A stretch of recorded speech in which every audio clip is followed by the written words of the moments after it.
What's poppin', peeps? Welcome back to episode 8 of the Peep Lounge, where today's guest, sitting at over 300,000 subscribers on YouTube and over 250,000 listeners on Spotify, he is a Nerdcore artist, producer, and just overall just a talented individual. Ladies and gentlemen, Mr. Longest Solo Ever. Thank you for that intro. That was wonderful. How's it going? No, I try my best. I try my best. But Mr. Solo Ever, again, thank you for being willing to be a part of this and being a part of episode 8. Like I said, it's an honor to have you a part of this. I'm expecting this one to just be an absolute, just a good time. But before we get into anything, I feel like there's a huge elephant in the room that needs to be addressed. Like, is it the fact that we're both named Dean? It's the fact that you stole my name. That's fair. That's the thing. So why did you decide to steal my name? That's the question. That's the elephant that I need to address. I'm gonna hazard a guess that I'm older than you, so I think it's the other way around. Yeah. Oh yeah, no, you were 100%. Oh, but maybe just by looks, you don't look older than 27 though. So I will take it. I will take it. And me being 25, you only have a couple years on me. I will take it. But yeah, so this is like it feels like that's one Spider-Man meme where it's just like they're pointing at each other. There we go. That's the thumbnail. Oh shoot. But I know a lot of people were commenting on that. It's like, dude, you guys got to refer to each other as just Dean throughout the entire thing, because this doesn't happen very often. But Mr. Solo Ever, I normally start these off kind of the same way because I kind of like to hear people's different origin stories. So like what is your how did you get into like the nerdcore side of the internet and music in general? How did you stumble across it? So those are two different stories about 15 years apart. I started posting on YouTube when YouTube became a thing back in 2006. Oh damn! You really showed your age there. Yeah, I know. I was posting on MySpace before that, so it's real bad. Oh, these kids don't know about MySpace, man. Come on. That's good. That's for the best. So, I was posting covers. My first video on YouTube was a Dragon Force cover, Through the Fire and Flames. Oh, yep. Classic. Classic. And that got like 1 million views right out of the gate because there was only like one other guitar player on YouTube at the time, so it wasn't a lot of competition. It was good. Yeah. And I proceeded to do absolutely nothing with that information. Posted like a bunch of random other guitar covers, nothing consistent, nothing frankly that good. They'd all get like a few 100,000 views, and I was like, this is cool. Being a YouTuber wasn't a thing yet, and I was like, 16, so I didn't have the foresight to be like, this is a ridiculous audience you have at your fingertips here, and you should do something with this of course, yeah, right now. And I didn't. So then I went to college, went to school for music, got out and worked at a music store for like 10 years. And then I got into producing video game music covers. Up until this point, it had been random, all over the place stuff. Some metal here, some TV show themes there. Yep. And then I was like, wait, I love video game music. Like from birth, Sonic the Hedgehog. Yeah. Oh, classic. Absolutely classics. Yeah, just defined my music taste. And the fact that I'd never covered any of it until, I don't know, 8 years ago, 10 years ago is wild. So I dove into that, started cranking out Sonic covers, Mega Man covers, Undertale. I missed the Undertale boat by like 2 years. I'm mad about that. But I got some views off of that. It did well. I grew to about 20,000 subs.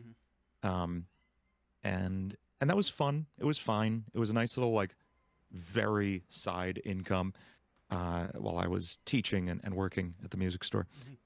And then COVID happened. Oh. And we were all home for a while. I was still working. I was working I worked for a music education company at the time, and we had about 20,000 students across the country who suddenly were not in their schools anymore and needed an online learning system. And I built an online learning system for 20,000 students over the course of like 2 18-hour-a-day weeks. Yep. So that was fun. But on the side, in my free time, somehow, I was just cranking out more YouTube covers. And around that time, a game called Friday Night Funkin' came out, which it's a rhythm game. It's like DDR for Newgrounds. That answers a question that I was going to ask later, because I keep seeing people mention FNF. I was like, yes, that's my brain, because I see F and F and you F. put an A in there, right? I automatically put an A in there. I was like, FNAF? You do FNAF stuff? Five Nights at Freddy's? But I was like, if they don't put the A in there, it's got to be something different. So I was going to ask you what FNF was, but you just answered my question. Okay. So Friday Night Funkin' is, if you can imagine, like I said, DDR or Parappa the Rappa with, it started off with Newgrounds characters, and then the modding scene got to it, and the modding scene grew to just a ridiculous size, where people were putting in, people were making Sonic mods and Mario and cartoon characters and original characters, and it grew to just massive, ridiculous heights. At one point, one of the biggest FNF mod music producers, not even the original soundtrack, had a song from an FNF mod that outcharted a Drake track on Billboard. What? So yeah, that's Gino, crazy. That's crazy. Mike Gino, crazy stuff. Shout out Mike Gino. Yeah, and so I started covering songs from this game just on a whim. One of my subscribers, who's now like one of my best friends, Tercero, he DM'd me and was like, "Hey, you should probably check this game out, because this song was released last night and it has 1 million views already." Yep. So I was like, all right, whatever. I listened to it. I was like, this sucks. I hate this, but whatever. I'll try it. And about a year of making one FNF cover a week later, I had like 250,000 subscribers. Damn. So that was my ticket to the top. Yep. And then at that point, about a year and a half in, I was feeling just creatively drained, like a vending machine, a factory line, just cranking these covers out. I was able to quit my job and do this full time, which was nice. Yep. But I was feeling really burnt out on that specific type of content. And at the time, the trend was starting to die down. Videos weren't getting as many views anymore anyway. And I remembered and had come across some Nerdcore stuff. One of my students back when I was teaching was really into DA games and Oreo. Oh, yep. And they showed me Build Our Machine and Clover. Yep. Because they were trying to learn to produce electro swing stuff, and I was helping them with that. And they showed me, these bendy songs and stuff. And I was like, this is cool. Gets a lot of views. That's wild. And so now, years later, I'm burning out on FNF, and I'm looking at, and I'm not ashamed to say, like, I'm looking at the view counts on Living Tombstone songs, on Oreo and DA Games songs. I mean, DA Games has 150 million streams on some of his songs. Damn, bro. Like, just seeing how much higher the ceiling was for original stuff than covers, which up until this point, I had thought covers were kind of the only way you could make it on YouTube. Like, original, in my mind, no one would seek out original music, but they would seek out covers. But what I wasn't thinking about was this kind of hack that Nerdcore has of, it has the familiarity of a cover song. Oh, yeah. It has the excitement of an original song. Yep. So you can say, like, hey, here's this, like, I have a Lethal Company song coming out tomorrow. Yep. I wrote a Lethal Company song. If you like Lethal Company, you'll probably like this song. But it's something you've never heard before. Yeah. And now you can get addicted to this song in a way you do when you hear a brand new song you've never heard before. Yep. And people making covers, like, I have huge respect for them. I did it for like a decade and love it. It is not as exciting for me at this moment. I still do covers. I do releases with Game Grooves now and then. Yep. I did This Is Halloween for their Kingdom Hearts emo release, which was very fun. But that's why I made the choice to get into Nerdcore initially. at least. It was like, I don't even hate to say it, it was a business decision. Oh, absolutely, absolutely. You got to do what you got to do. And by business decision, I mean it was a move made to make sure I could keep writing music for a living. And in this case, like you were making covers of stuff, and then you transitioned into the nerdcore, so it wasn't even like that much of like it's still within like the same realm. So it's not like you're changing things drastically. You're just almost kind of like putting just a little extra tweak on it, and you were good. So it wasn't like nothing like too crazy or out there or anything like that. You were still are within the same realm that you were in. And very specifically, this is something I've mentioned a few times. I made this move so calculated where I did the pivot. At the time, my first couple nerdcore songs I released, one was about the show The Mandela Catalog, which was an online analog horror series. And the next one was Sonic.exe, which is a Sonic creepypasta about, evil version of Sonic who murders you or whatever. And the reason I chose those two were because at the time, the two most popular Friday Night Funkin' mods were about Mandela Catalog and Sonic.exe. Oh. So now I have this pivot point where my old listeners would tune in because I'm writing about things they're watching right now. Mm-hmm. And my new listeners can find me also from outside this. Oh, that's smart. Hold up. And so a lot of my songs from that first year, stuff like the Hypno's Lullaby Pokemon creepypasta one, they're all chosen because there was stuff going on still in Friday Night Funkin' at the time, and I wanted to keep pulling from that well. Okay. Now I'm branching off and kind of doing whatever I feel like my audience now would be into. And there's a lot of people who don't even know I used to do Friday Night Funkin', which is crazy to me. I didn't even know what it was. I didn't even know what it was until I hopped on here with you. So exactly, and so it's nice that, not that I was trying to like leave that scene behind or something. It's just amazing to me that I've built this new thing big enough that it genuinely has entirely left that audience. And yeah, I just kept writing songs I liked. I kept doing that. Digital Circus. Oh, yep. That was big moment for me. Yep.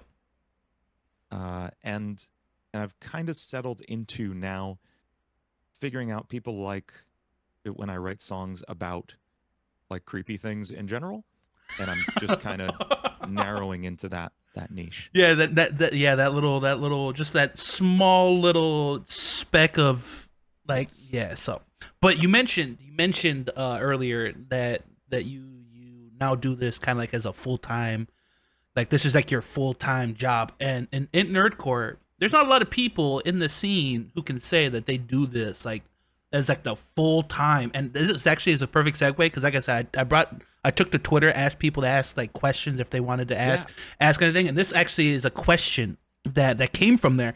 So shout out, and I think if I'm not mistaken, you know this person, but shout out to Logan Pettypas if I'm saying that. Oh yeah. If I'm pronouncing that name wrong, I apologize. But he asked, when did you realize, oh crap, this is my job now, and how did it feel? Yeah, it was, for me, it was like 6 months into Friday Night Funkin' stuff, like 6 to 10 months, where I realized I was making more on YouTube than I was at my day job, like 4 months in a row. Yeah.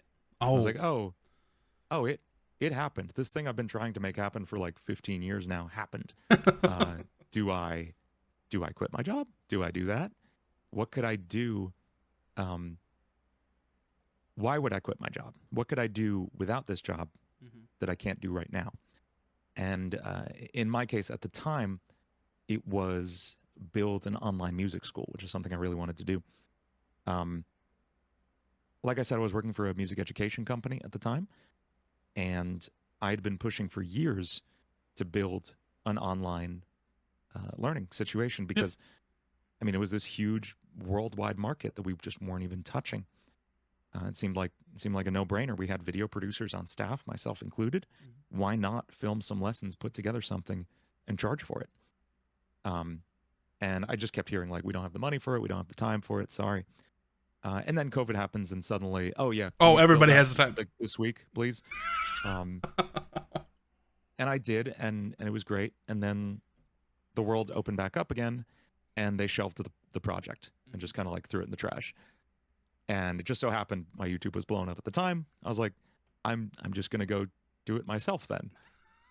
And I built quickstartmusic.com, which is a collection of online music courses where I teach production and mixing and all of that. Yep. And yeah, I've been able to do so many things now with this added time, from a lot more production, a lot more original songs, and now I'm working on producing my own analog horror series as well. Oh It'll be coming shoot! out in a couple months. Oh shoot! I'll be looking forward to that one. Hold up. Yeah, it's gonna be fun.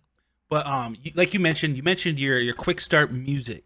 Everybody, you should go take lessons, because I will say I'm a proud, like I pay. Yes. I'm a part of this. So as a somebody who's consumed his content and his courses and all that stuff, I'm just saying this, the amount of skill that you need to have to be able to teach me how to make music. I don't think I even need to say anymore, because like I'm not the brightest bulb in the bunch. Like I'm a slow learner, but there's just the way that you go about explaining things. For some reason, it's just like you explain it in the exact ways that it makes sense to me.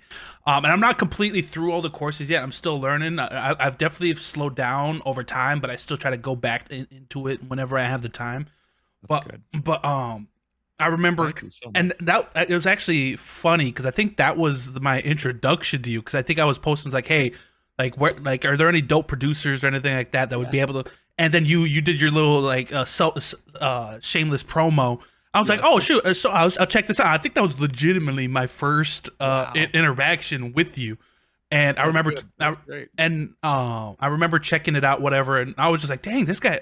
And like I said, like, you just seem like the way you explain things, you just got like so much like knowledge.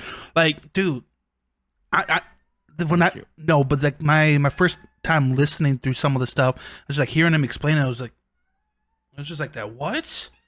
Like I remember taking that music theory course, and I was just sitting there, just a lot of the stuff at first kind of just, what? How does this make sense? But as I started doing it more and more, it kind of came more. It's like, oh, okay, there we go. Okay, now this makes sense. Good. But so if you guys haven't, I highly recommend it if you're trying to get into music, or if you're already into music and you want to maybe pick up some new stuff, whatever stuff that you might not have known. Go check out his Quick Start Music. Link to that will be in the description, by the way. Yeah. But real quick, I just had the thought. Do you need me recording this on my end? No. Okay, you're all good. Had dread sinking in like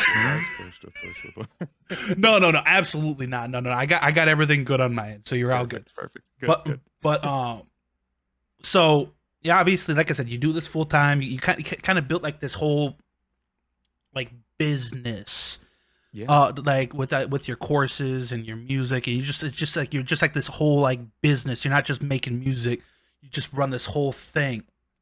And like I said, in Nerdcore, that not a lot of people can say that they've gotten to that point. There's only like a select few people who can say that they've like really can do this full time, if they can make their living off of this stuff. So big ups to you. That's just a big show of like your talent and just the amount of work. Like I said, you've been doing this since the beginning, like as far back as you possibly could go. You've been doing it, so it's good to see that it's all paying off and it's all working out for you in the end. Yeah, thank you. I'm really thankful. It's like I'm in the position where I'm able to do this. It's good. But go on. Oh no! I was gonna let you finish. I was gonna move on to another. Yeah, I was just gonna say, like, that is something I really consciously do, is think of it as a business. Yeah. Think of it in terms of like passive income streams. I listen to a lot of business podcasts. I read a lot of business books and entrepreneurship stuff. I try not to get into too much of like the entrepreneur bro side of things, but there is stuff to be learned there for sure. Absolutely. I make sure not all my money's coming in from one place. Like, at one point when I quit, all my money was coming from YouTube, and that was probably too soon to do that. Yeah. Now it's much more spread out between YouTube and commissions and sponsorships, Spotify, and like Quick Start Music. It's a nice even spread, diversified. So even if something horrible happened and my YouTube channel got hacked or whatever, or I got pulled off of Spotify, whatever, I can piece something together. I'm still 75% okay, which is great. Yeah.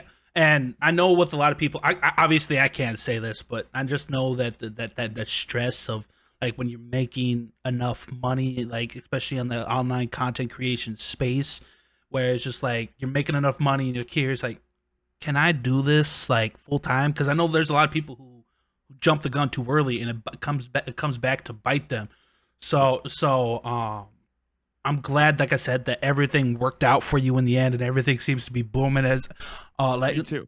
But I will say though too, like when, like I said, going back to like our first interaction, I'm not gonna lie, like I keep things honest. I had no idea who you were before that, but now, That's okay. but now it's like I see this dude everywhere. It's like I can't get away from him, and there's a very important before and after between there.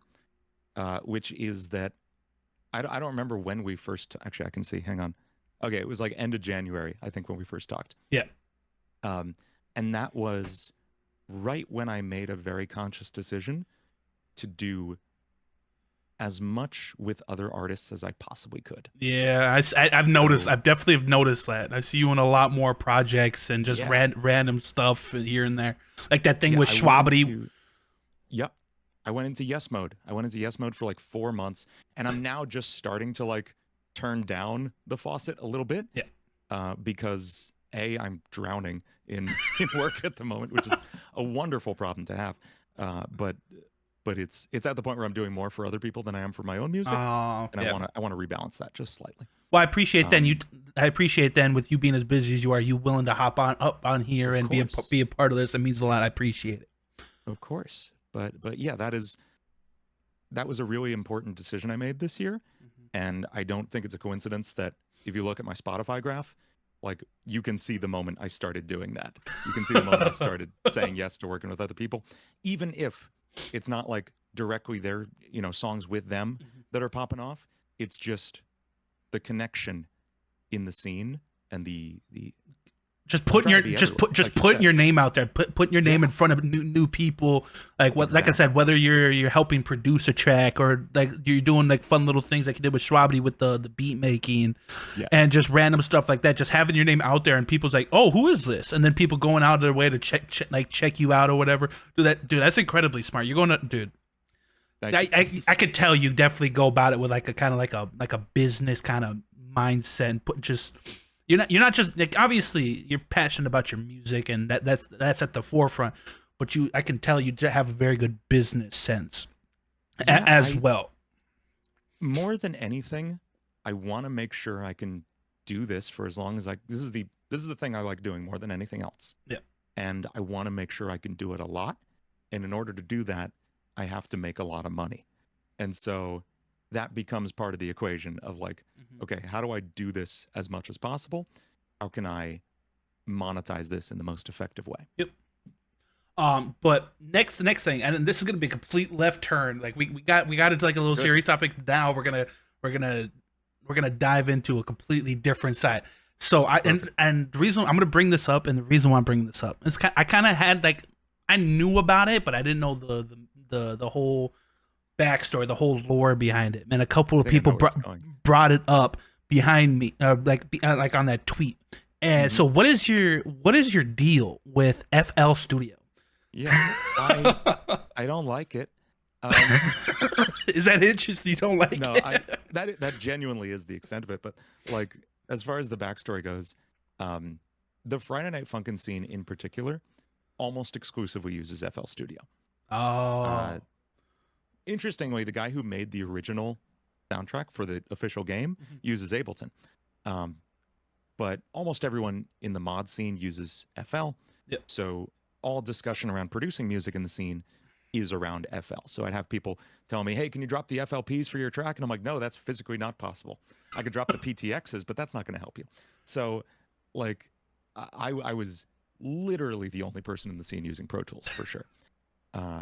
But anyway, I learned FL just out of necessity for working with other people in the scene, and because I was a teacher at the time. Also, I was still teaching music production, and one of my students, actually the same one who turned me on to like DA Games and Oreo, one of my students had FL. They had already purchased like the biggest edition of FL. I was like, okay, fine. Yeah, that's a big commitment there.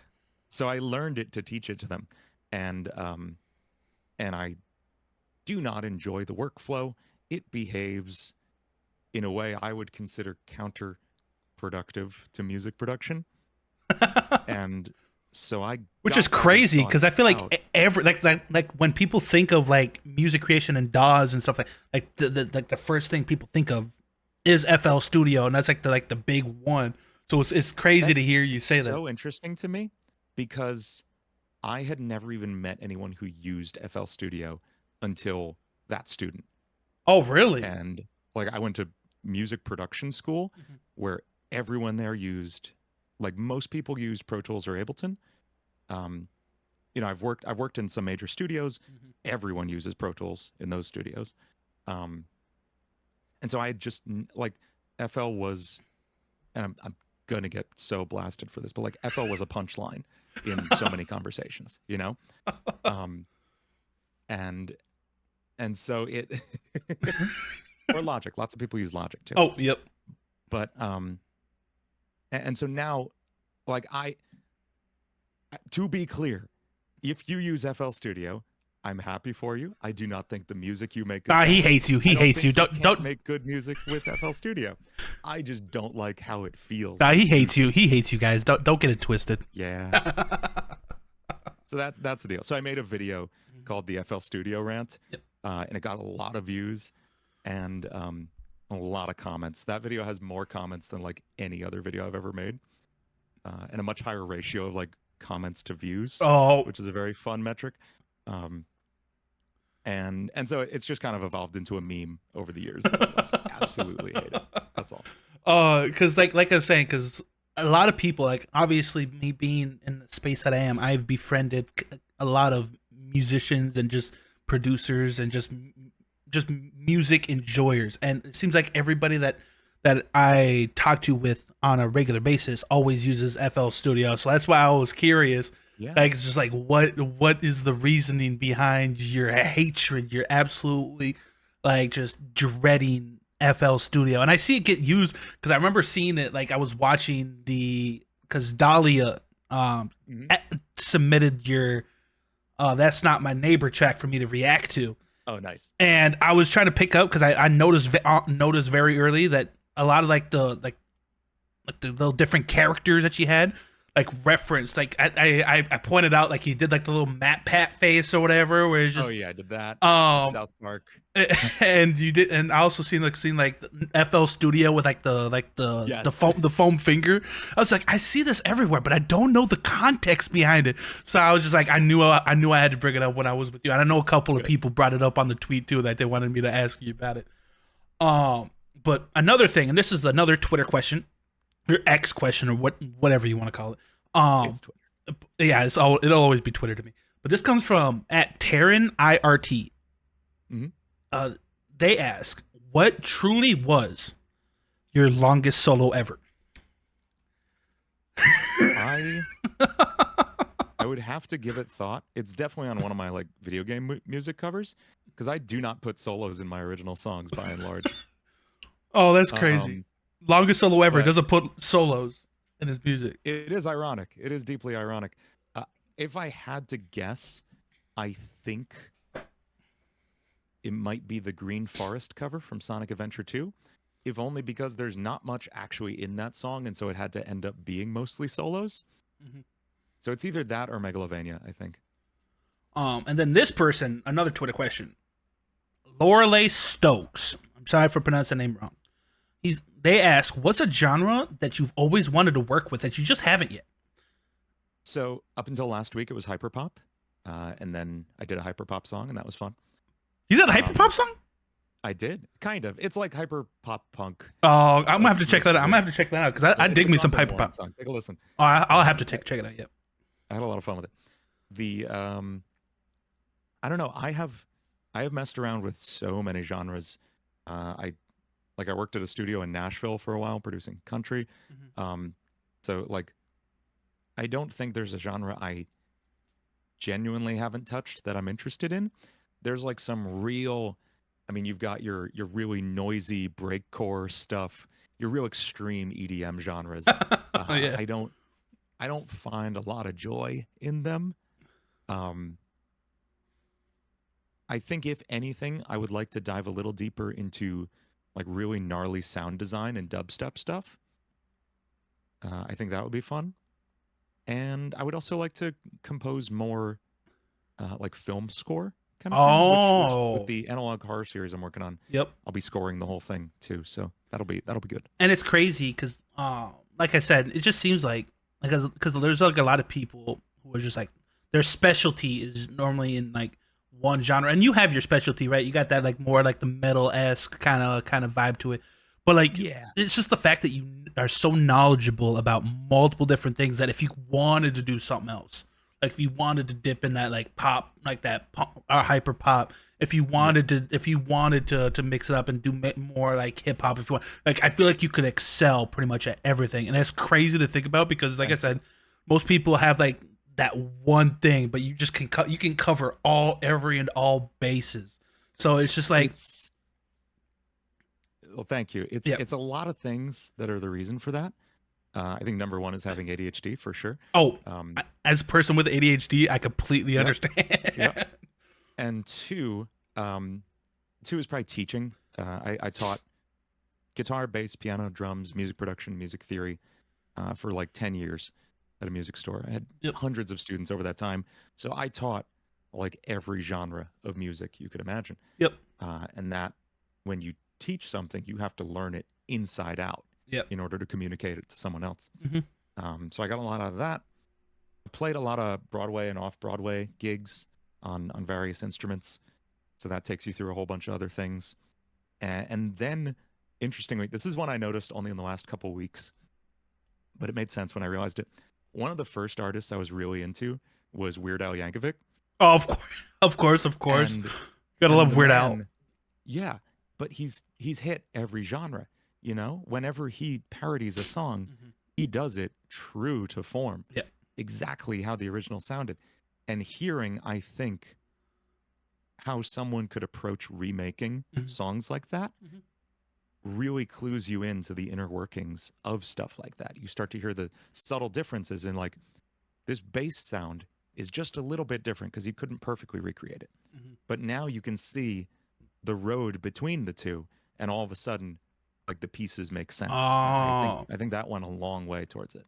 Oh, shoot. See, here's the thing. As somebody who's like, I'm slowly getting there, but as someone who's not as musically inclined, I would have like just you explaining that is like, I was just like, oh, okay, that like it makes sense from a musician standpoint, but I would never have like thought about it like that, and from like my perspective. But it's just like just see, like I said, just seeing you being able to like tap into just so many different styles and different kind of sounds and stuff like that. It's just like it also gives you the ability to like if something, let's just say you're not really feeling like, I know like you mainly do like you said, like I said, like your metal stuff, but maybe you get tired of it for a little bit. You can easily just like do something else for the time being and still succeed at it.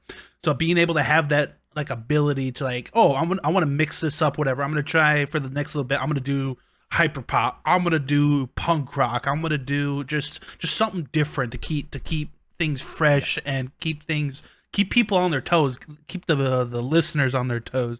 And it's just like there's talk of a country song for Fallout. Oh, hey, no. I'm about to draw the line at country. It'd be like old Johnny Cash country. Okay.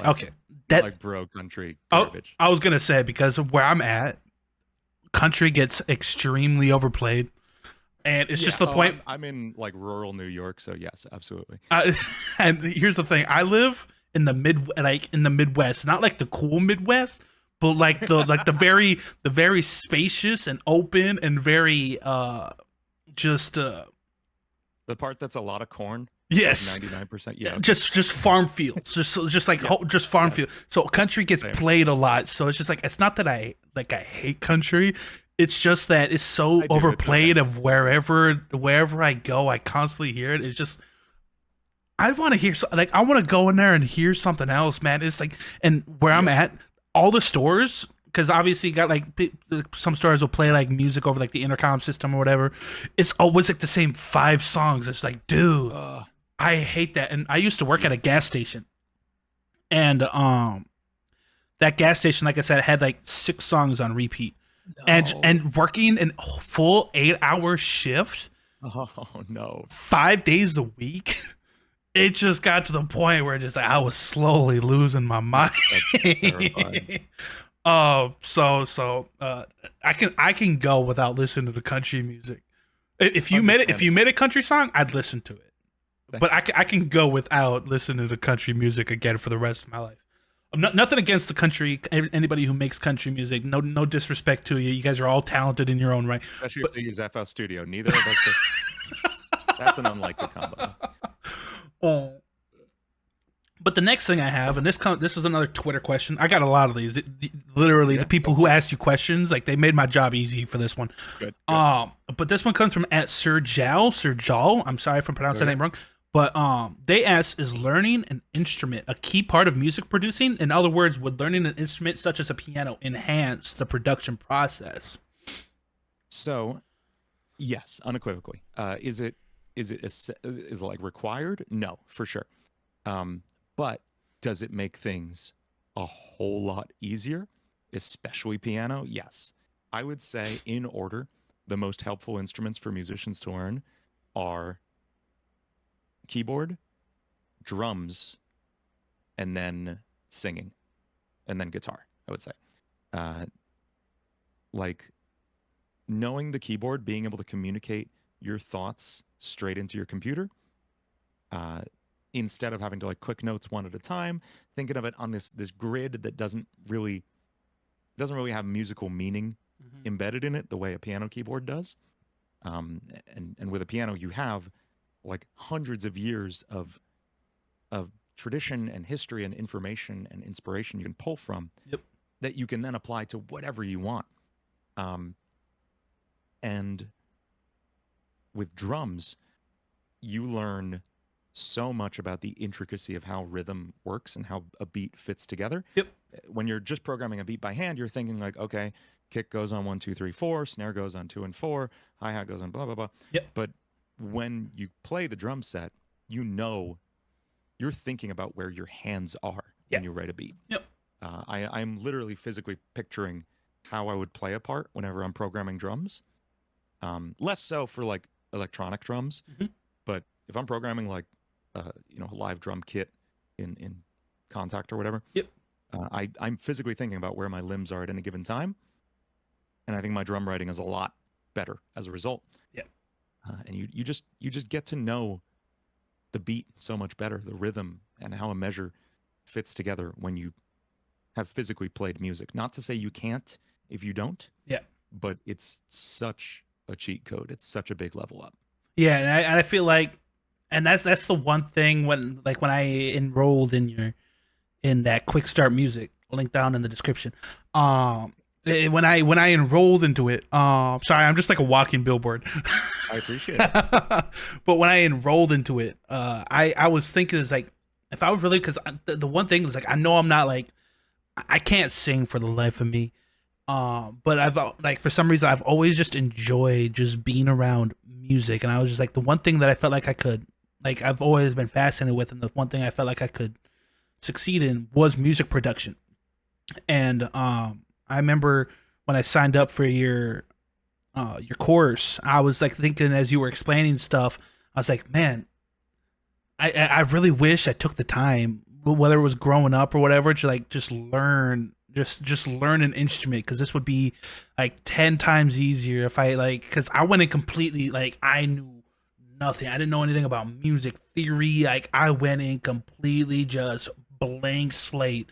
But it was just like, and there's nothing wrong with that. No, that's what I designed the course for, ideally. Yeah. But it's just like, it's one of those things like, man, I'd be a lot more farther along if I would have learned a piano, if I would have learned drums, if I would have learned guitar, and just any sort of instrument that would help like me in the music production process. Yeah.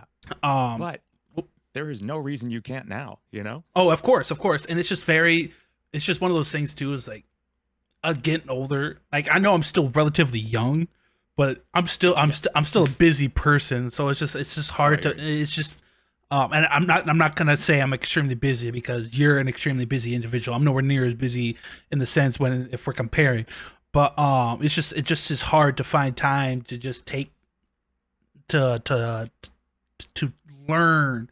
And so it's just like, I'm doing what I can with what I got at this point. Absolutely. Like I said, nothing wrong with that. Like I said, you could start off with a complete blank slate. Just go to quickstartmusic.com and roll in the courses. And use the code LSE for 50% off your first month. Yes, sir. That's exactly what I did. But so I that's just one of the regrets that I wish I did. Looking back, is like, I just wish, because the only instrument that I've ever played, and it was very brief, but I played it, and it's completely random, but it was a saxophone.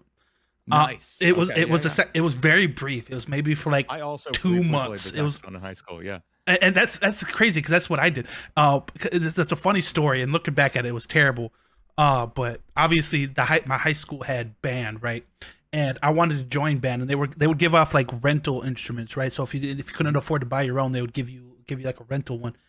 And I wanted to play the saxophone, and so I got a saxophone, and it's funny. This is extremely funny, and almost could be like, kind of like embarrassing looking back on it, but I don't care. But my parents decided, just like, you're not gonna do this. You don't practice enough. And so they were just like, so they were just like, you're not gonna do this. You don't dedicate any time to it. So we're like, you're just not gonna do this. We're not gonna have you do this. And I was just like, damn. That happens a lot. And it happens. I mean, I worked at the music store I worked at. We rented instruments to like thousands of kids. So I saw that story a lot. It's a real tough thing to stick with, especially wind instruments. Yeah. I think there's not enough fun stuff for them to do as obviously. Like guitar, you know, less so now, but still there's a lot of guitar songs you can learn that are really fun. Yeah. And guitar is seen as like a really cool instrument. Sax solos have not been as much a thing since like the 70s, you know? So back then, like, hell yeah, you're playing whatever sick sax solo is in the song you love. Now it's like your options are, I don't know, Katy Perry's Last Friday Night. Shout out Katy Perry. There's not that many. Yeah, there's not that many nowadays. Not at all. So yeah, I picked up sax in, I think, 10th, 11th grade, because it interested me. I was playing percussion in school at the time, and I was like, I also want to try sax. This looks fun. And then about a week in, I broke my arm, and I stopped playing. Oh Lord, how did you break your arm? I was playing a concert on guitar, and I thought it would look really cool to jump on top of my amp. Oh Lord! I fell off my amp, and it broke my. Oh Lord! And this was in front, like, a concert, so it was like in front of like a crowd of people. Yeah, it was in front of my entire school. It was great. Oh, dude. Oh man, there's nothing worse. I just held up my hand. I'm fidgeting with a measuring tape here. I don't know why I've been doing this Hey, time. Hey, no worries. Like, anyway. legitimately, whenever I'm like doing these conversations, like, you'll see me like fiddling with like a chapstick or just stuff that I have on my desk. I'm always fidgeting with something, so don't feel bad. I have really bad ADHD, and I always got to be like fidgeting with something. And so, like, I need to invest in one of those like fidget toys, like those cubes, or those like poppers, or just something. I don't think I would get anything done is the problem. I think I would just Oh, absolutely not. I would be so dude, having ADHD is not fun, especially on the like the content creation space, because it's just like motivation comes and goes just like that, and it's just like you always just like once you do something for like at least in my, I can't speak for you, but in my case, I get very like I'll start something, get and just absolutely just go crazy with it for a little bit, and then I'll just And then get you burnt. hit like the 90% mark and you stop, right? Yeah, and I get like I I do a lot with it, and then I get burnt out, Yep. and so then I just like I start over doing something completely different, Mm-hmm. and then I do it's like this endless Yep. cycle, just back and forth. So it's just like I never truly get anything properly achieved or done because it's just Story like of my first 30 years on this earth. Like, so first off, I didn't get diagnosed with ADHD. I had no idea until about 2 years ago. Um, so I just thought like I was lazy, I was unfocused, I didn't like to finish things, um, you know, and it also manifests as the hyperfocus, right? yeah. So I also thought I was just like completely addicted to work. And I was like, no, this is just like the one thing you find really fun. That's all. Yeah. But in terms of that like cycle of starting a project, going really hard on it, burning out, never finishing anything, Mhm. doing something else, the real key that I've taken years to fine tune is accurately timing those cycles and switching Oh, in a see. way Yeah. that maximizes that momentum. Like thinking of it like you're literally just like running in a circle almost. Yep. And if you don't think to turn, you're going to smash into the wall Yep. and burn out. So instead, I am always thinking like, okay, I'm going hard on songs right now. I've put out 3 songs in the last month. Yep. I'm putting out 2 more in the next 2 weeks. That's probably approaching a limit for me. Mhm. I am going to next Friday pump the brakes on songs for a bit and turn around, shift gears into this horror series that I'm writing. Produce that for a while. Yep. The second I start feeling that burnout, we turn around and come back to songs. Yep. And so I'm even within songs, like I get to do so many different things. It's why I love what my channel is. I get to be a music producer, be a songwriter, singer, guitarist, Mhm. mix engineer, mastering engineer, video producer, animator. I get to be so many things, and they all scratch different parts of the brain. They all let me run in different directions. So the Yes. second I'm feeling bored on one, there's something else over here that needs to get done anyway. Take a break from that. Go over here. By the time you're done with that, I bet this will be easy again. Exactly. And And in my case, um, and this applies to everything. Like the amount of like very niche hobbies that I've learned just because of my ADHD, and I've always yes, I start something. Like I know how to do origami, and nice. it's That's literally good. which I is haven't one. done that one yet. It's literally just like I did it for 6 months, and then I got to the point where I was just like, okay, I need to do the next thing. And it's like it's to the point just like when I play video games, right? If I play a video Mhm. game that I really enjoy, like I'll play it like or dedicate a lot of time Oh yeah. to playing it, but then I'll get to the point where it was just like I get burnt out of it, and then I never come back to finish it. So it's just like Yes. it's so Same. so I'm slowly like you were saying, I'm slowly getting to that point because I'm trying to, I'm not as far along as you are. I'm still trying to like fine tune it, but it's like that point where just like okay, like I enjoy this. I'm gonna do this for a little bit. If it gets to the point where maybe okay, I don't want to get burnt out of it. Do something else. Come back to Yeah. it later. There's no rush. I don't have to get that done like right away. I can. They'll always be there. Like if I want to come back, and it's just like a really like I'm still trying to like fine tune it, but it's just like that's just a very bad habit of mine. It's, I have a lot of started No. projects, but not a lot of finished projects. That comes to like TV shows, games, content creation stuff. There's a lot of things Yep. I've started, but I've never like finished it to completion. And it's just like every aspect it's like that. And it's just like I'm slowly trying to get to that point where it's like okay, if I get to that point where I'm starting to feel just even just a little bit like if I like burnt out, switch things up, start something else, do something else, work on something else, and then come back to it later when you feel like it and when you're more motivated to come back and do it. So I'm glad that you brought it up because it's like it's fun hearing because I feel like a lot more people out there have ADHD than there's like there's just a Oh, lot of yeah. people who don't know that they have it. I feel like it's Yeah, I mean, it's a I way was more. one of them. It was 2 years ago. Yeah. it was way more. I feel like it's way more common than people think. Yeah. And I think it's really a spectrum. I think everyone has some traits of it for yeah, sure. absolutely. And once I got diagnosed, like I was talking to my wife about it, she's like, "Oh, I do that. Oh, I do that too." Huh.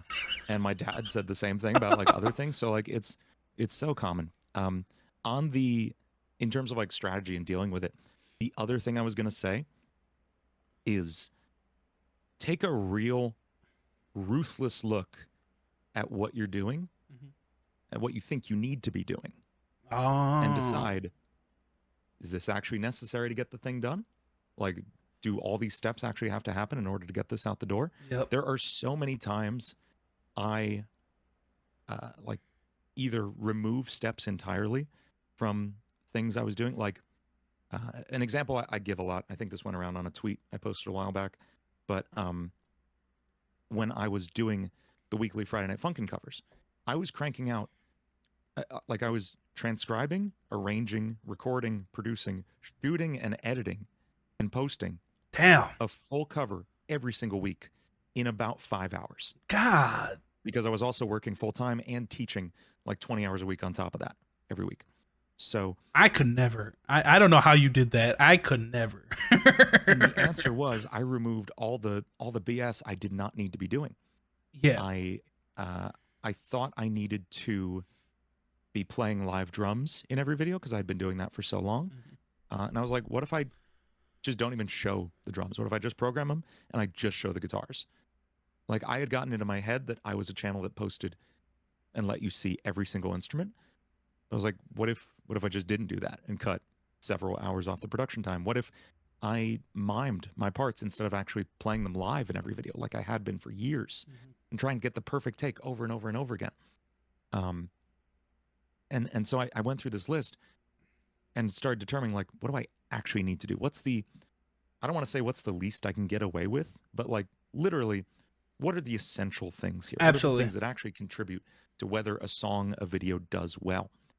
And I do that now. I kind of stop at 80% when a track is there. Like in the song in Open the Door, there are like 5 or 6 major production mistakes in that song. There are things I am so not happy about the mix with, and that just hit a Really, million I thought views it was. today. I was gonna say I thoroughly enjoyed it, but I guess, like I said, I'm not musically trained like that. Where like obviously you have decades of experience in music, It's so you have not like even that trained ear. trained. It's an incongruence between this perfect image I have in my head, which is physically impossible to reach, Mhm. and what can actually come out. And if I can get it to like 80% in the first day, I can probably get it to 90% in the second day. And then one more day would get me to like 91%. Yeah. Like diminishing returns kick in so Yep. fast for this stuff. Yep. And I just, I used to spend like 40 hours on a mix. And now I spend like one, maybe two, because I realized I get most of the way there in that first hour. Mhm. Why spend that much more time going further when I can instead just finish way more songs and probably improve a lot faster than I would have if I tried to make all perfect songs. Yeah.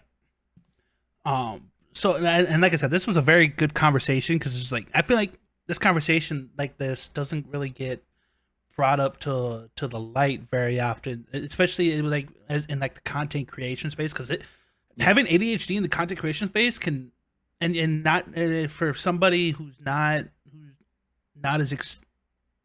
who hasn't fine tuned it as Yeah. well as somebody like you has, it could be, dude, that could just ruin like wreck it, like your workflows, like the Yeah. ideas that you. So it's just like it's very like, and just hearing other people's perspectives of people who have it, and just like, hell, I took something from this that I can just like, okay, like I'll try to like see what I can do, like to try and cut out the things that's just like, oh, I don't need this, is like, I don't need to be doing this, right? Yeah. Like, so I can take I never thought about it like that. So now it's just like I can take that and apply it to my stuff. So I just like hearing other people's perspectives on stuff like that. So I appreciate you Think opening think up and about up about that. it's of course, and like I don't do this perfectly still, Yeah. absolutely. I played Vampire Survivors for like 3 hours yesterday, like while I was supposed to be working. Yeah. So like I'm not doing this perfectly. Don't hold yourself to a perfect standard, Yeah. uh, because that's just beating yourself up for no reason. Yep. Two is find the pain points. Find those points where you do stop. Where do you always stop in the process? What's going on there? Can you do that differently? Can you just not do that part and skip it? Like, Yeah. those are the questions I ask myself with this. See, like it's stuff like that. It's just like, damn, I never thought about it like that. Yeah. So like I said, I appreciate you opening up about stuff like that. But I got a couple more questions for you there. And this one's a wild one, and I'm praying that this is an inside joke. If not, this is about to take a Probably. huge right turn. There's a lot of those. But this one comes from LOL's Hacks. He simply asks, "Where are the bodies?" That's not an inside joke. No, I don't know. I was hoping that there would be some sort of inside joke made me that, because I was like, "What the hell is this person talking about?" Because I remember I did this with Schwabity a couple weeks back, and there was also a person in there who just I was hoping it was an inside joke, but it turns out it was just somebody who just came up with like the most outlandish kind of question to ask. Like, it's like, how many cans of spaghetti can you fit in a thing of wellies, which is like boots or whatever. I was hoping that was an inside joke with Schwabity, and I just didn't know. But even he was just like, just a blank face. Yeah, and even he was like, nope, I do not know who that is. I do not. I'm finding out the same thing. And I don't recognize the username, so I think that's just a random. Oh, okay. So bit of investigative journalism there. Okay. So then I'll ask you this one, because this one is another, like, I know there's gonna be some sort of like backstory or lore behind this. Okay. This one comes from Jenny Chris. Shout out to Jenny Chris. But he's like, how many doors does it take to make an LSC song? So this is something we've only really noticed recently, among my fans and friends, is that for some reason, in the bridges of a lot of my songs, I use the word door a lot. I reference doors as a metaphor, as an actual thing. It comes up a lot, which is funny. And then of course last week I literally released a song called "Open the Door," which is funny. And that's the thing. When you brought that up, I was just like, wait a minute. His last song, literally, "Door" was in the title. Yep. Ironically, when I wrote a song about the game Doors, the Roblox mod, I only used the word once, which is funny. Yeah, I don't know why. I think it's a really good one-syllable word that can rhyme very easily as well. Yep. It feels very good to sing. It's a nice vowel shape, and it's a nice metaphor often. It's very vivid imagery. I'm just curious, like you said, it was kind of discovered that you use it a lot. That was like, and so I was like thinking, like, who stumbled across this information? Like, who's the one who's just like, wait a minute, he uses doors like in his songs a lot. Like, who went through that time to figure that out? Is like, I was just like, who has that amount of time to figure that out? I'm very thankful to have a lot of like really passionate fans who know my music really well. I don't have that many songs. I think I have maybe 22, 23 originals out. Yep. And so that's kind of like an album and a half, maybe. It's not like unusual. You would know every word roughly, or at least have listened to every song on an album, if you're really into an artist. And I don't know. I think it's very cool that people dive that deep on my songs, and very funny. Well, hey, at least it's your music is engaging to that point where it's like people are picking that stuff up or whatever. And the fact that you guys have like little like inside jokes that you can can work with and stuff like that, and play around with. Dude, I just love that.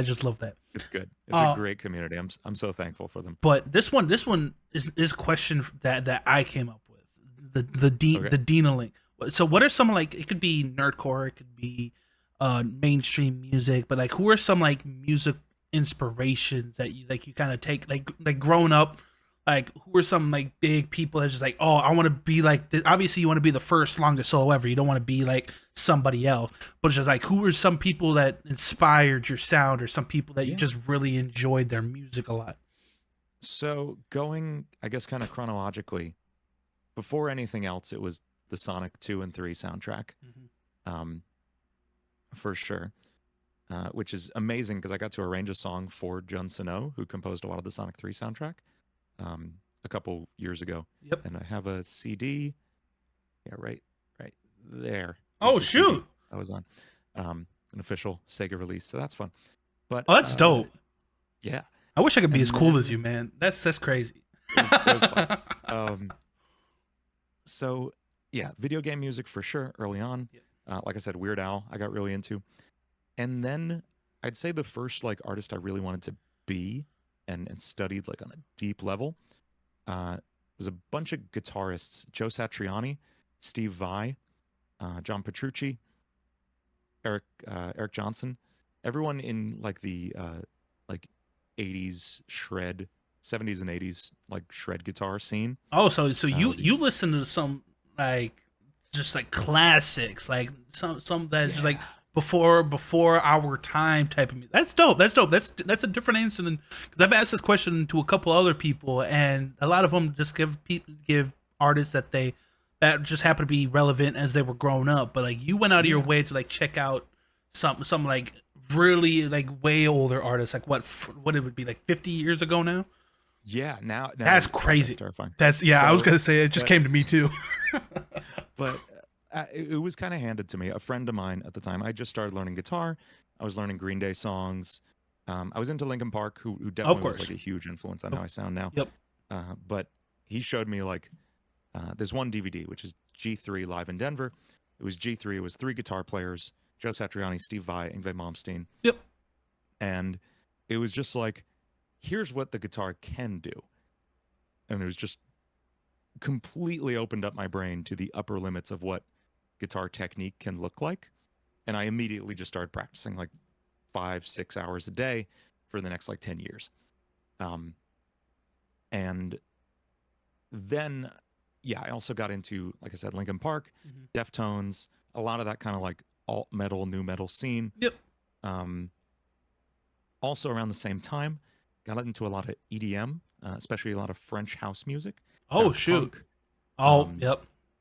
Boys Noise, Sebastian, Kavinsky, a lot of really really great EDM artists.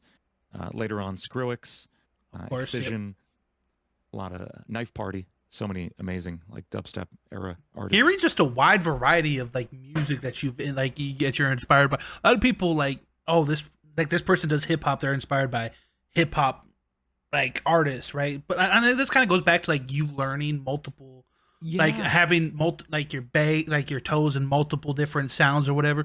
That's because you've intaked so many different styles and sounds growing up. That's dope. yeah. I mean, Just hearing the I different like styles.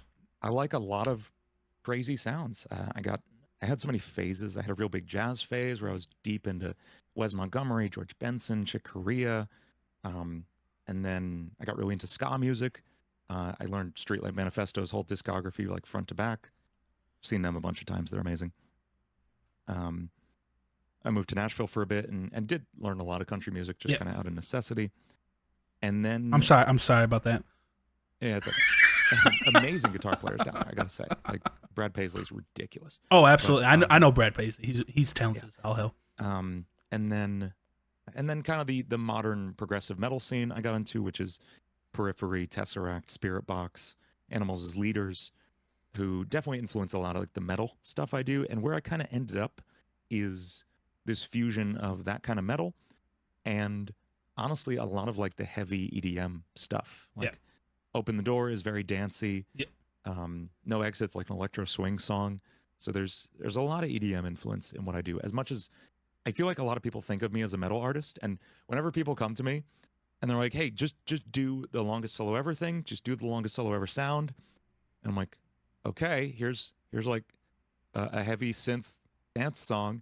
And I'm like, "No, I was looking for like metal stuff." I was like, I put out one metal song last year." Like, And it's just like I feel weird because I like I know you, like you dip like I said, you dabble in different sounds and styles or whatever.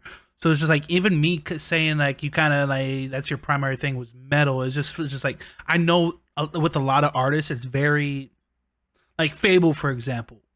Yeah. Like he's not like a rock artist. He's not like a hip hop. He has the Fable sound. Yeah, You know he what has that like his sounds own like. unique sound. It's like a blend of different Yes. kind of sounds. So that's kind of like your case, where it's just like you kind of just it's like a happy balance of multiple different styles and sounds. Where it's just like trying to narrow it down to just one like a specific genre can be kind of difficult because there's so many Yes. things that go into it. And it's kind of hard to like put people like that into like a box. So I it's just think I agree. Fable has like such a wide variety of influences in his stuff. His is like a well blended milkshake. yeah. Mine is more like someone threw all the pieces in there and didn't really bother to mix it up. So you'll get like I had that like kind of But it heavy works. dance But it song works. last week. I had Open the Door, and then I had a hyperpop song. Before that, it was like Kinito Pet was like weird, like chiptune children's music, and It's then funny because I was listening to that right before we came on here. that was a fun one. Are You Listening is like a Bobby Brown, Michael Jackson song.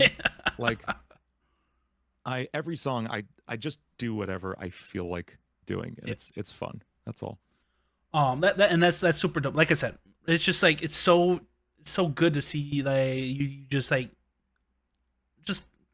I said, you kind of just throw things at the wall and just hope it Yes. and kind of just hope it sticks.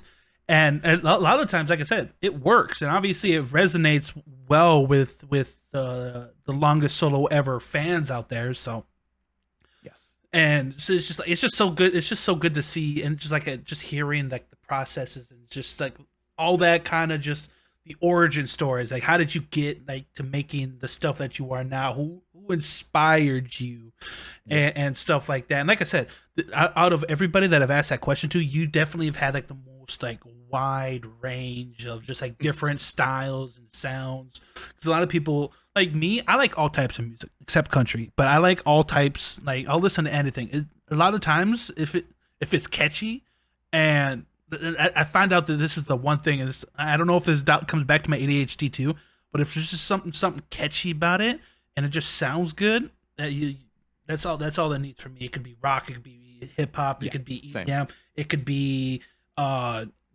like it could be anything, but it's just like if it's catchy, it's a win for me. So, but I got a couple more questions. I'm trying to get through as many of these questions because there's a Go for crap. it, go for it. There's so many questions, by Please. far the most.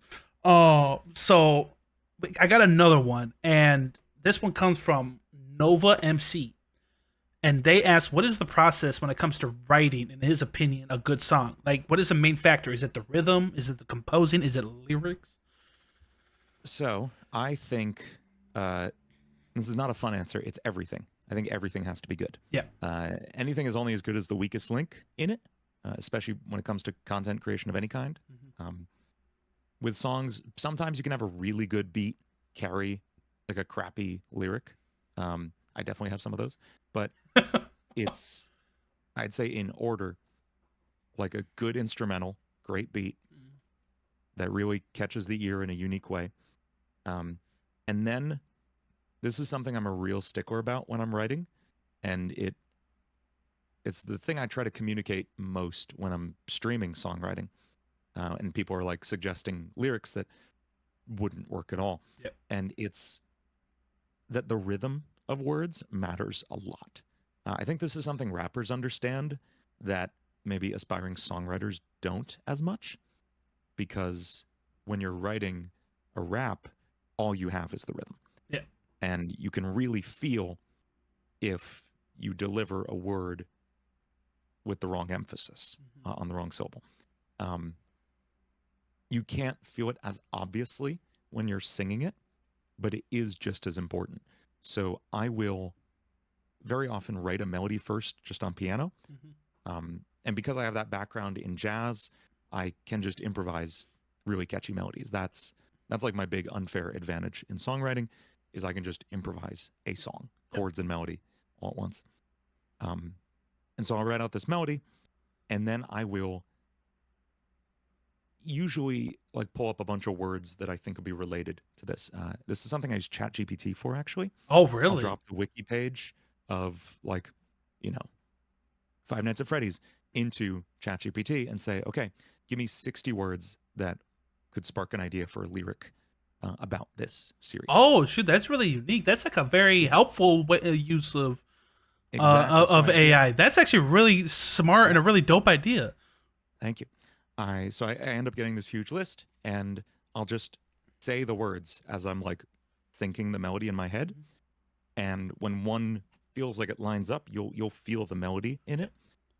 And what's nice is once you limit yourself to having to match the rhythm of the melody you've written, there are only so many words that are going to fit the rhythm. There are only so many words that are going to rhyme and fit the rhythm. And there's really only one or two words usually that'll rhyme, fit the rhythm, and make any sense for the story you're telling. Yes. So the song basically writes itself once you pick a couple words. It's great.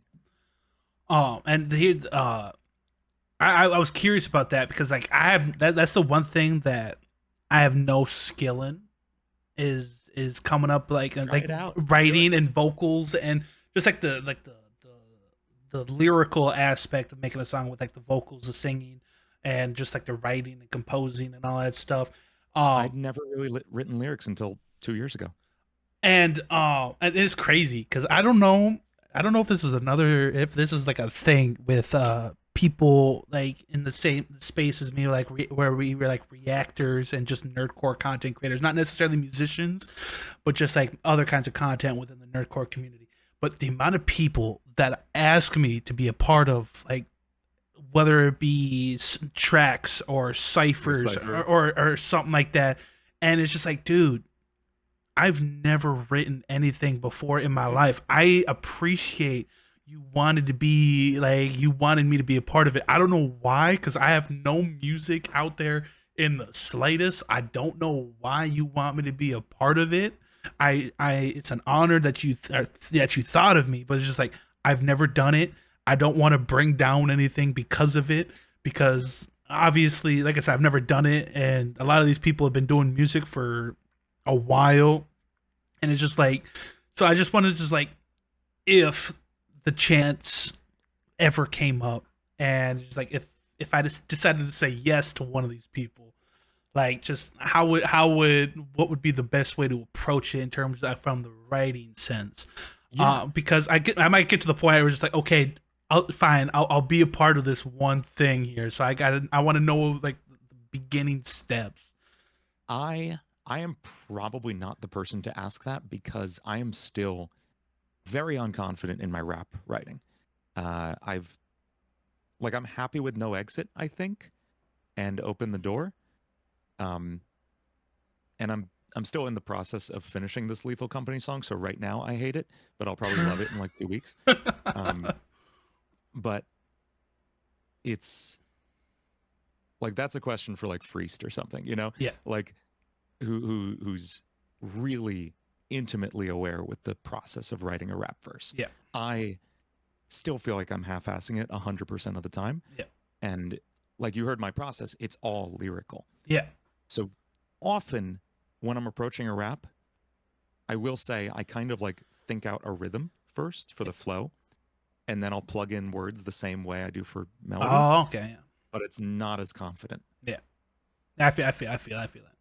But another question. There's also no shame in like there are so many people who rap other people's verses, and that's 100% okay. Oh, and that's what I thought, because like a lot of the people that I asked was like, dude, I've never written it. It's like, it's okay. Like I can help you write it. I can write it for you. Blah blah blah. I was like, even still, like I just have never done it. You can easily get just like a qualified artist. It's fun. I know it's fun, but it's just one of those things that's just like, and this is like a bad thing with me. Is just if I'm not good at something at the beginning, then I don't want to.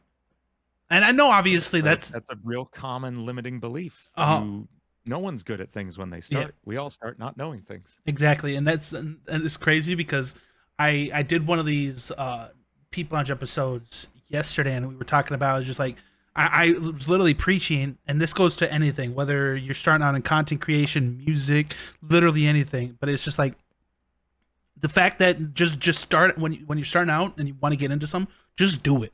Like you're not gonna be good. Like unless you're like a natural prodigy, like you're just not like you're not gonna be good, and that's just the reality of it. But it's just what you pick up and what you learn as you keep putting in those repetitions, and just like you pick up things here and there, what works, what doesn't, what you're good at, what you're bad at, et cetera, et cetera. And it's just like it's funny that I was preaching that, but I'm a I'm It's so common. it's Okay. it's just like, and I just one of those things. I'm just one of those people where it's just like you can easily get somebody who's way better than me like a part of this. So it's just like, why are you asking little old me, somebody who doesn't even make music? But I think it'd be fun. I think it's worth a try. well, I'm not gonna spoil anything, but there might be something. There might be Ooh, something nice. something in the works. I'm not gonna spoil anything. You gotta stay tuned. But I got another question for you, Mister Longest Solo Ever. And this one is another. I'm hoping that there's some sort of backstory or lore. If not, there's gonna be really awkward. These- So this one comes from 2OP the Nugget, and Oh, sure. Yeah. and they, you know him? This will be good. So they ask, what is your favorite food, and why is it popcorn on a spoon? Oh, I thought they were going to say bread. Okay. Never mind. Popcorn with a spoon. I don't know how this joke got started. Oh, so this Someone, is a joke. This is like a it is, legitimate. it is. Okay. Absolutely. Yeah. I don't remember how this got started, but in one of my streams, someone said, I think it was Caribou was their username, a friend of mine. They said, "You look like the kind of person who eats popcorn with a spoon."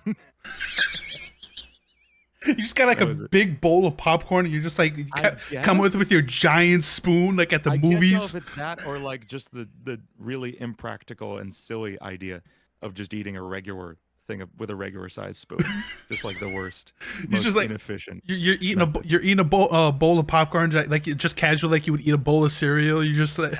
But the popcorn kernels are too big for the spoon, so they keep falling. That's what I picture. Dude, So yeah, it's crazy because a lot of these questions as they were coming out, I was like, what? Like none of these make any I should have sense. warned you. Yeah. No, hey, no worries, no worries. It makes this a little bit more fun. And it's just because, and at the end of the day, on Schwabity's stream, I like sent it to my Discord and I was like, that was a mistake. They're gonna ruin this stream for you. but it's just like I said, it's just one of those things. Because one thing that I've always wanted to do with these is I don't want to ask you extremely hard hitting questions or make you think about. I just want to just have an overall good time, and it's just have fun time, some lighthearted just BS about random stuff. So the fact that your audience and your fans are giving me some of these just like outlandish kind of thing that's just like completely out of context. Somebody who's out of the loop just leaves them like, huh? Like what? It just makes this a little bit. It just lightens this up a little bit. So I got a couple of more, and then I'll probably send you on your way. But this one, and I'm asking you this one because you actually responded to this one, and you said that you were glad that they asked this now, so it gives you time to prepare an answer. So Shoot. so I don't remember what the question was. So now we're gonna see if you prepared an answer. This one comes from Norby, and they said, hypothetically speaking, if somebody was to brew a beer for you, what kind of beer would it be, and what great name would you give it? Okay. So it would definitely be I really like dark beers. I like a nice like stout. I would say you could go like a really, really dark stout and call it like darkest beer ever or something. That's easy. That's yeah, that's very on brand. You. Yeah, you could do a lot of puns with the names of my songs. Open the beer. Open the beer. That's pretty good. No, shoot. I don't know. I didn't prepare this well enough. I'm sorry. No worries. I'll tweet later with way better ones. And then this question comes from DSK, and it's like, how frequently do you get inspired to make a new song? Way too often. Way more often than actually I have time to make songs. So I have I've said this before, I write like 5 times as many songs as I release, roughly. Um, sorry. These halls see ale. That's a good one, Norby. He's randomly still thinking. They're gonna come to me as I go. He's just gonna stay for the remainder of this. He's just gonna spit out random names that just like comes to him. Or just. Yep. Overpoured. That's a good one. Are you just going back through your catalog and trying to find cool puns? Fun. You're just going through your old song titles. I am. Yeah. I'm just like literally looking at my catalog right now, and I have a list of types of beers open, and I'm looking for connections. Oh shoot! But, shout out Norby. Yes, Norby's wonderful. We've been friends for years, and I finally got to meet him at MagFest. That was a lot of fun. But he's like one of my like long time fans. Oh really? The real originals from back in the day, shoot! Long before FNF. Yeah, no, yes. So shout out to Norby then, for real. Absolutely. OG. Yes. So how often do I get ideas for songs? They hit me without fail whenever I'm as far from my computer as is physically possible. Of course. Especially if I'm doing something like important with my wife. Like if we're trying to have like a real nice night out or something, I will have an idea come to me mid-conversation. And then like as soon as we get in the car, be like, hang on a second, and pull out my phone and do like a voice memo. And she just hears like, yeah. And that's, you know, that'll have like super 2 dope. million views a couple weeks later. But like or the other place I very consistently get ideas, I will go into a shower saying, I need a verse for this song. I need a hook for this song. And I will come out with a hook without fail. Oh, shoot. Something about like just physically being away from your computer and being in kind of that liminal state of I'm not doing anything right now, but I can't do anything right now. You know, going for a run does the same thing pretty often, being on a long drive. That's crazy to think about, because now that I'm thinking about it, a lot of the ideas that I have in terms of content come like when I'm just not here. Yeah. And I never put that together until now. I just kind of it's like I have an employee I can just like tell to do something and then walk away. I set the intention when I go into the shower, like, okay, we're just going to say if a hook comes to us for this Lethal Company song, it comes to us. Mm-hmm. And literally without fail, it'll come out in that time. Open the Door came to me while I was making eggs for breakfast. I was like, I just need a hook. I need something. Open the Door was, I knew I wanted it to be a spoken word thing. I played with Cam Steady at MagFest, so I heard like all of his songs. I remember I watched like the replay of it on YouTube later. Yep, that was a fun show. It was dope. And it was the dope. way he delivers things sometimes, it's this. You know, he has so many different styles of delivering his vocals, and one of them is this like really kind of sing-songy spoken, na na na na na na, you know, and also I was working with Fat Snaps on the Adam song, and he was doing kind of a similar banger delivery. Song, by the way, banger song. It was so much fun, and one of 2 Adam songs I was writing at the time. So there's someone else who's going to drop one soon, and it's not spoilers. Me, and it's another very big artist, and that's very fun too. But I feel like I know who it is because I know a certain big artist who's making an Adam song coming out. So you tell me after, and the guest on it is insane too. It's somewhat like anyway. Yeah. So like I kind of copped that concept and. For delivery of voice, and just went to make some eggs. I was like, see what happens.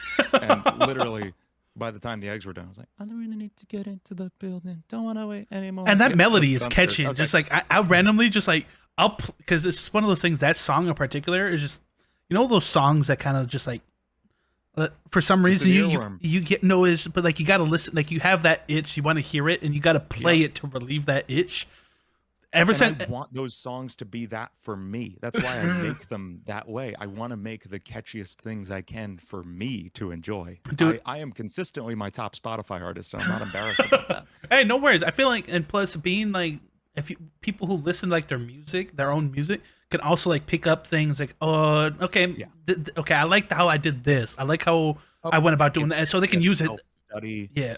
little bit of self-punishment of like every time I listen to this, I wish I mixed those vocals differently. You know? Exactly. Like, so you always come out of listening to your songs, yeah, learning. It's like, oh, I needed to work on this better. I like yeah, how I did this. So exactly. but Exactly. I got I'm gonna say these are gonna be the last two questions that I have Go for for you it. for Mr. Solo Ever.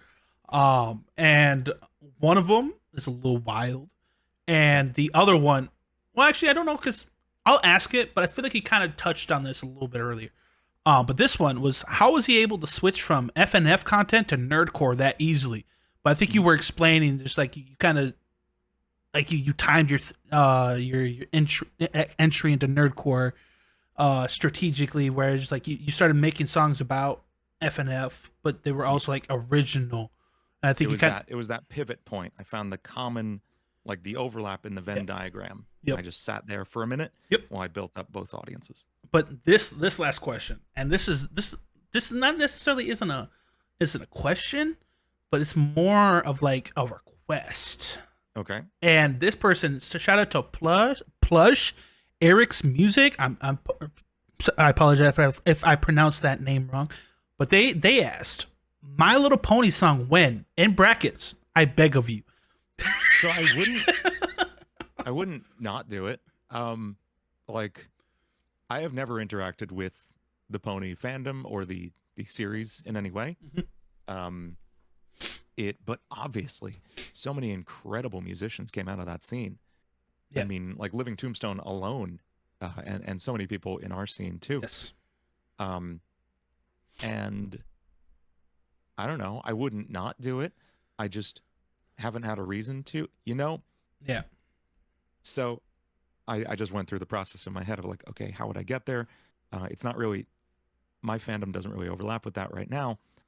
But there's that whole infection AU going around the pony scene right now, right? Oh shoot! There's like Yeah. this like AU story of uh, like a corruption zombie apocalypse situation, kind of not unlike like Pibby or something. Yeah. Um, and so my brain just made that connection. I was like, Uh that's oh. a way in We're, if I we're wanted to. getting an LSE My Little Pony song soon. I'm not saying no. I don't. I have to do the market research Oh, on it yeah, and of course, figure out if it's yeah. a viable Yeah, yeah, option. of course. And I would say I'd have to find a really good collab partner who does know the lore very well. That would be the move if I were to do that. Yeah. But Mr. Solo Ever, that is all of the questions that I have lined up for you Wow. today. This was actually honestly in terms of just the topics and just like the wide range, just we went from like serious conversations to just absolute just wacky kind of just we were just all over the place, and honestly that just makes this even more fun. And so I appreciate, like I said, you being a part of this, but I always have people end these off. Take some time, tell us where we can find you, promote yourself, tell us what you got going on, tell us about yourself. The floor is yours, good sir. Thank you. So if you want to hear my music, you can find me as LongestSoloEver on every platform, but mainly YouTube, Spotify, and Twitter, and TikTok for the next 9 months in the US, and then we'll see what happens after that. Damn. Rest in peace, TikTok. Rip. And also quickstartmusic.com. Use the code LSE at checkout for half off your first month of music production. Link will be in the description. Thank you. And then finally, coming in about a month and a half, early mid-June, will be a new analog horror series called The Genesis Index, which I'm having a lot of fun producing right now. And there will be some other folks from around the nerdcore scene featured in that as well. Yes, sir. That's what we like to see. Again, Mr. LongestSoloEver, I appreciate you being a part of this. It was an absolute blast and it was an honor to have you a part of this. And I'm excited because one thing that I've always looked forward to is maybe down the line, part 2, maybe. Absolutely. But no, I appreciate you you wanting to be a part of this. This was a lot of fun, and it was an absolute blast to have you here. And yeah, like I said, you can find the LongestSoloEver. All of his links will be in the description. Go check them all out. And I'm gonna need every single one of you guys here. Anybody who's a fan of me and has not listened or may not have even heard of LongestSoloEver, right? I'm gonna need you guys all right now. I'm in your walls. I will find you if you don't. But literally just go through his entire catalog, stream all of his songs at least 10 times, each one about 10 times. I'm gonna need you. We're gonna need to bump his monthly listeners up. I'm gonna need you to do that. Like I said, I'm in your walls. If you don't, go check him out on all platforms, all the streaming platforms, YouTube, TikTok, for 9 months. Rest in peace. But yeah, go check him out on all platforms. He's incredibly dope and incredibly talented, and I can't wait to see what kind of things he's got cooked up in the future. And also, before you guys leave, also leave down who do you guys want to see a part of this as well. Leave some guest recommendations down in the description below. And with that being said, guys, like I said, LongestSoloEver, appreciate you being a part of this. Guys, stay safe.